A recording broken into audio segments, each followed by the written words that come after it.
Morning. My name is Richard Hudson, Chairman of the NRCC. I'm here to tell you it's morning again in America. On Election Day, Americans sent a clear message to reject the consequences of Democrat control. They said they couldn't afford the basics for their families' needs. They didn't feel safe in their communities. Their values were under attack. Joe Biden, Kamala Harris, Keith Jeffries, and extreme House Democrats were the cause. Donald Trump and House Republicans are the solution. That's why voters delivered House Republicans a majority and sent Donald Trump to the White House in a landslide. I'm proud to have led the NRCC to achieve this victory. Even after Democrats spent $550 million spreading lies about House Republicans, we went on offense and flipped seats from Pennsylvania to Michigan to Colorado and beyond. The American people saw through the Democrat lies because Republicans had better candidates and a better message about what we would do to improve their daily lives. So it was my honor to lead our successful effort to hold the House at the NRCC. I didn't do it alone. House Republicans bought into the plan. We had record member participation from across our conference, and our entire incredible leadership team worked together to make it happen. I'm especially grateful to our team leader, Speaker Mike Johnson, whose dauntless energy and hard work are the reason we're here, raising $27 million directly to the NRCC and traveling to countless cities in over 24 states to help our candidates. Thank you, Mr. Speaker. You've earned the gavel, Mr. Speaker, with your long days on the road, little sleep, and relentless optimism. Now, with Donald Trump as president, Mike Johnson as Speaker, and a new Senate majority, Republicans will have unified government in Washington for the first time since the beginning of President Trump's first term. And what did we do together during that first term? We passed historic tax cuts that led to the greatest economy in a generation. We supported border security legislation to build a wall leading to historically low illegal crossings. We rebuilt our military and pursued a foreign policy that led to peace and stability around the world. We had energy independence for the first time. Kamala and extreme Democrats, right on cue, broke it. You broke it. Now Republicans have a mandate to fix it. If we deliver on the promises we campaigned on, I'm confident the American people will reward our success. I'm ready to get back to work. Let's get it done. And now I'd like to introduce our Majority Whip, Mr. Tom Emmer. I guess he's happy that I'm going to speak. You don't get that every day, Mike. Well, that's it. That is true. 1 week ago today, Americans elected a Republican president, a Republican Senate, and a Republican House with a mandate for change. A mandate for more affordable cost of living, secure borders, less crime in our streets, and a restoration of American dominance on the world stage. A mandate to put America first and make this country great again. I've always said we run to win and we win to govern. Voters gave us the wins we asked for. Now it's time. Now the time for governing is here. The Speaker and the Majority Leader put together a legislative agenda that will allow us to hit the ground running on day one and begin delivering on President Trump's America First agenda. As the whip, I will work with every corner of our conference to ensure every voice is heard, every constituent is represented, and that we get these policies across the finish line. Our members have worked hard over the last 2 years to show what a House majority is capable of. We passed legislation to lower costs for families, secure our borders, and reverse the damage the Harris-Biden administration has inflicted on our country, all of which collected dust on Chuck Schumer's desk. But now that we have the trifecta, it's finally time to counteract the Democrats' negligence once and for all by turning our agenda into law. And I have no doubt that this House Republican team will get it done. The time for failed policies that have wreaked havoc on hardworking Americans for the last 4 years is over. The time for proven leadership is now. And with that, I turn it over to one of our proven leaders, our majority leader, Steve Scalise. Thank you, Whip. Last week, the American people delivered a mandate to this town, to Washington, that they want to fix the problems that have been plaguing families all across this country for the last 3.5 years. You know, I got the opportunity to travel to every single swing district throughout the nation, and I got the opportunity to travel to a number of swing districts with President Trump. And I saw the same theme come up everywhere we went. People are furious that there's an open southern border and they want it closed. People are struggling because they can't afford to buy food or fill up their cars or pay their utility bills.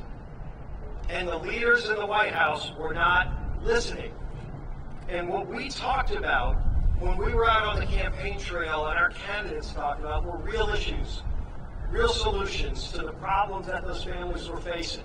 We talked about how Republicans, if we get the White House and the House and Senate, would act quickly to get our economy moving again, to lower costs at the grocery store, to lower electricity costs, to secure our southern border and restore America's place in the world. Those were the issues we actually ran on and talked about in every community in America. And the American people responded. And the other side is sitting around trying to blame themselves and assign blame for what the reason was for their failure, but they still will not admit the real problem why Democrats were rejected at the polls last week. It was because they had no answers. They had no message to those families who were struggling. They wanted to double down on the same failed far-left policies that they've been ramming through Washington for the last 4 years that caused this inflation, that caused the open borders, that caused the problems that families are facing. And so, as we prepare for this unified government, this unique opportunity that the American people have given us, one thing the American people can rest assured in knowing is that President Trump and this Republican majority are already planning to go to work for them on day 1 in January to start fixing those problems. We have an agenda we've been planning for the first 100 days to lower food costs, to lower energy costs, to secure America's border, to get this economy moving again so those families who have been struggling can finally get back on their feet, can finally have some savings in their pockets so they can send their kids to college, so they can go on a family vacation, so they can have more take-home pay. That's an agenda we've been working on with President Trump for months now. We didn't wait until the day after the election to start planning this. And this shows the relentless focus of Donald Trump. He knew that if he had won the election, this would be his last opportunity to serve as President of the United States. And there will not be a minute to waste. And you can see his resolve already and how quickly he's making really good, smart picks. I know he's already pulled a few really talented people out of the House, hopefully go more for a little while until special elections can come. But it shows you the talent that we have and the ability we have to get this country turned around quickly. The American people are hungry for it. And they're going to find a Republican leadership ready to work for them so that they don't have to struggle any longer. And the man leading that charge, who worked as tirelessly as ever, and I know the whip and our NRCC chair, Richard Hudson, talked about this.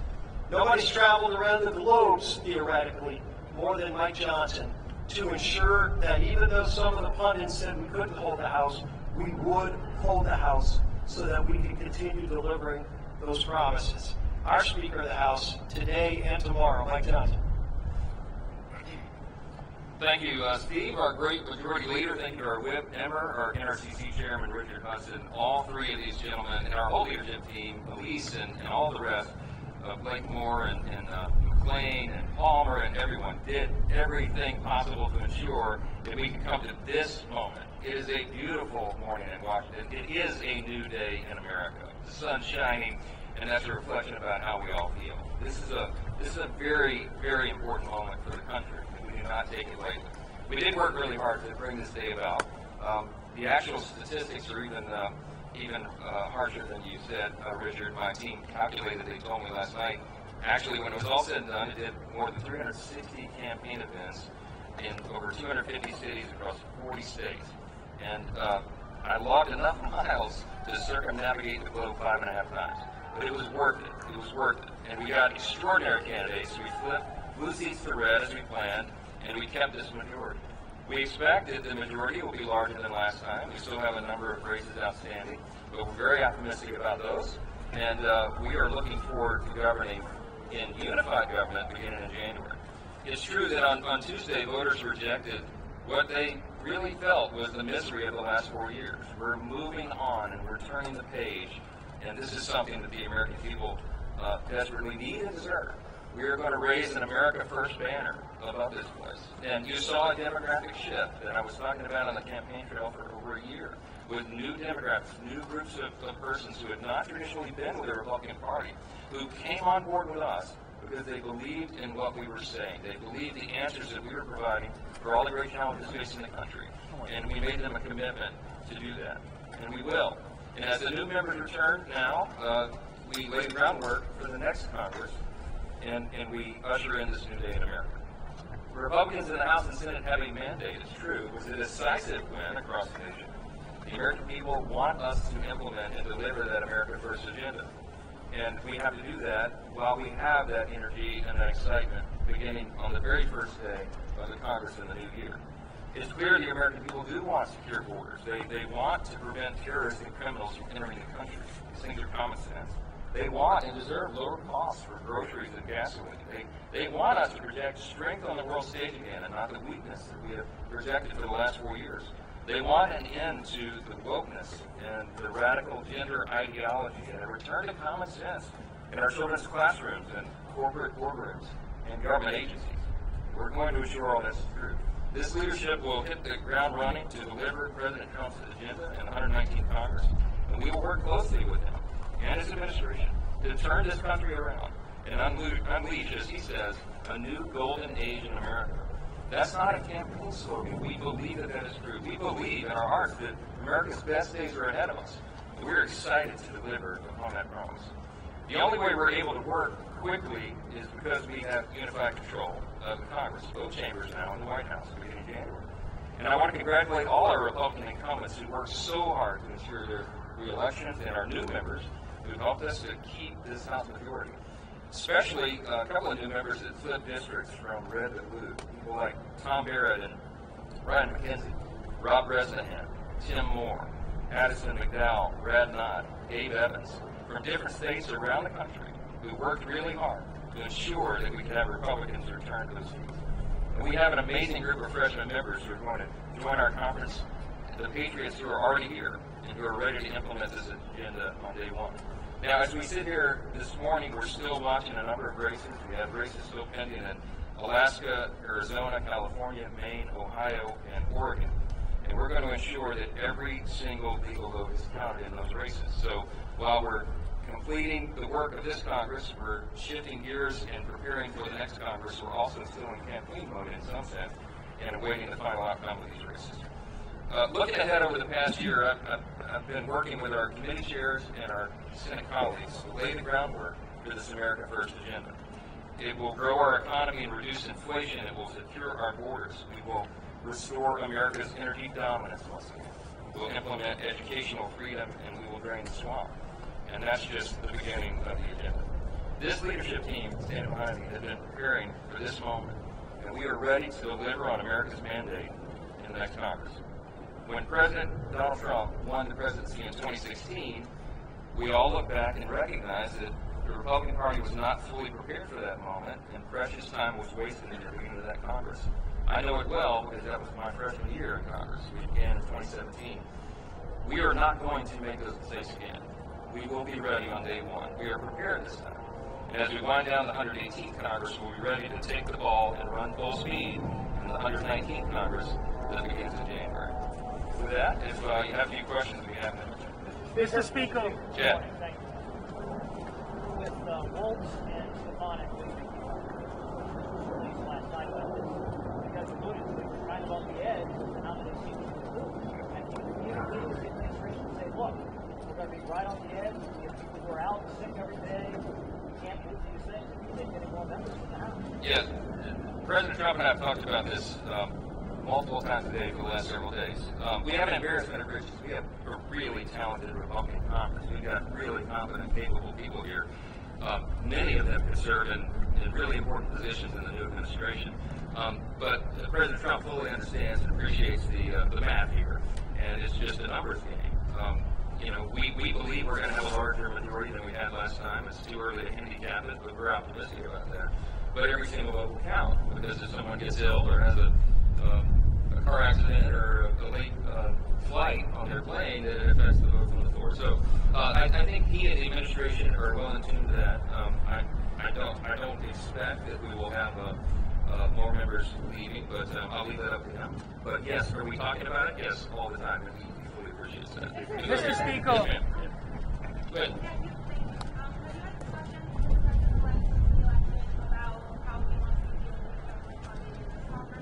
We talked a little bit about it. I'll be having further conversations. My plan is to be at Mar-a-Lago all weekend to iron out details on the plans ahead. So, as you can imagine, right now he has a lot going on. He has to fill out a cabinet. He has to appoint his top staff, and he's beginning to do that. We're delighted with the pick so far. I think it's a great showing for the country.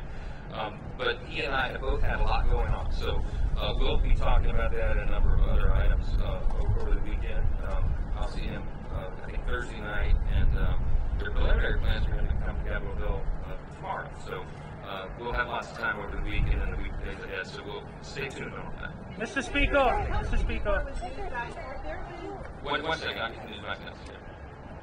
There's obviously an important leadership race happening in the United States Senate. Do you have a favorite in the race? The question was, do I have a favorite in the race for Senate leader on the Republican side? They're all my favorites. How about that? Look, I think there's some really qualified candidates over there. All three of these gentlemen are friends. I'm not going to put my thumb on the scale on that. I got enough to manage over here. But whoever is ultimately elected the new leader, we look forward to working with them, beginning immediately. And I have been working for a long time, over almost a year now, with the previous Senate leadership and with leaders of key committees over there. Our teams working together methodically, deliberately, consistently to prepare for the eventuality that we now see. We really believed it wasn't just, they were making fun of the speaker, his sunny optimism, he thinks he's going to win. I really believed from day one, I believed it in my heart that we would win unified government. I knew that the people were disgusted really with the direction of the country. I was feeling it as I was going out traveling around the country. I mean, I went coast to coast, north, south, east, west. That energy was out there. I don't think the polling was fully measuring that. And I was gauging that off my own observation everywhere I went in the country. So this was not a surprise to us, and we've been prepared for it, and we look forward to whoever selected leaders to go forward. Mr. Speaker. Has there been discussions about the use of reconciliation for the forthcoming budget bills?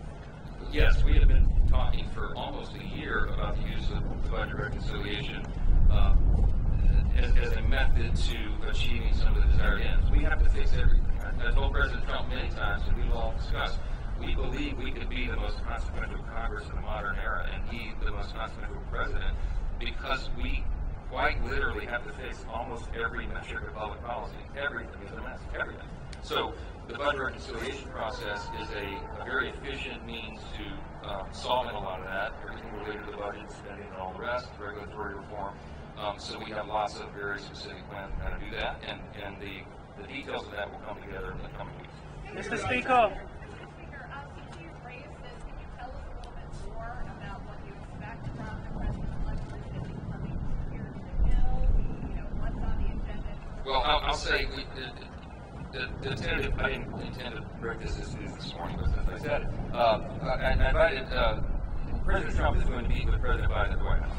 And so it was suggested, in fact, I think he said it first before I did, but that he wanted to come and visit with House Republicans. So we're working out the details of him gathering with us potentially tomorrow morning before he goes to the White House. And that would be a great meeting and a moment for all of us. There's a lot of excitement, a lot of energy here. We're really grateful for President Trump leaving it all on the field to get reelected. He quite literally did. I mean, they scheduled him almost every hour of every day for months on end. And he did that. And that's what inspired his stamina, inspired so many of our candidates and incumbents around the country to go and get more and do more and lead more on the field because he was doing it. And I think the American people appreciate that. I think that's reflected in the mandate that he was given winning the popular vote and the electoral college decisively. And we're excited about that and celebrate that moment with him. He certainly deserved it. Mr. Speaker. Are Republicans drafting a plan to get rid of the Department of Education? Has this been discussed with the president-elect? It is something he has suggested on the campaign trail. We're not going to get into any details about any specifics with regard to reforms in specific departments yet. There's lots of ideas on the table, but we got to work together, build consensus, work in coordination with the Trump administration on the order of the reforms and how we do it. So I'm not yet ready to give you details on that, but you can stay tuned. Maybe one more. Mr. Speaker. You were very concerned about non-citizen voting. What's your assessment of the impact that non-citizens had on this election? Well, look, the mantra and what we said at the rallies and what President Trump was apt to say all the time is we had to make it too big to rig, and we did. But we know for a fact, it is a fact, that non-citizens voted in some places around the country because they were signing up to vote and they were defying federal law, but the states were not enforcing the requirement that there be proof of citizenship before they signed up. So I am grateful to tell you, and I said this on the campaign trail for a year, that I had confidence that because of the chaos that was related to the 2020 election, most of the states got busy. To their credit, the legislatures in the states got busy and passed legislation to shore up their systems in states around the country. I mean, there were hundreds of pieces of legislation that were passed and duly enacted, signed into law by the governors that shored up those systems to make sure they would be more secure. There were a few states we were still concerned about, but I'll tell you, because of the attention that was given to it, you had eyes on those elections very closely. You had lawyers ready and prepared to run and file injunctions in district courts when necessary, and they did.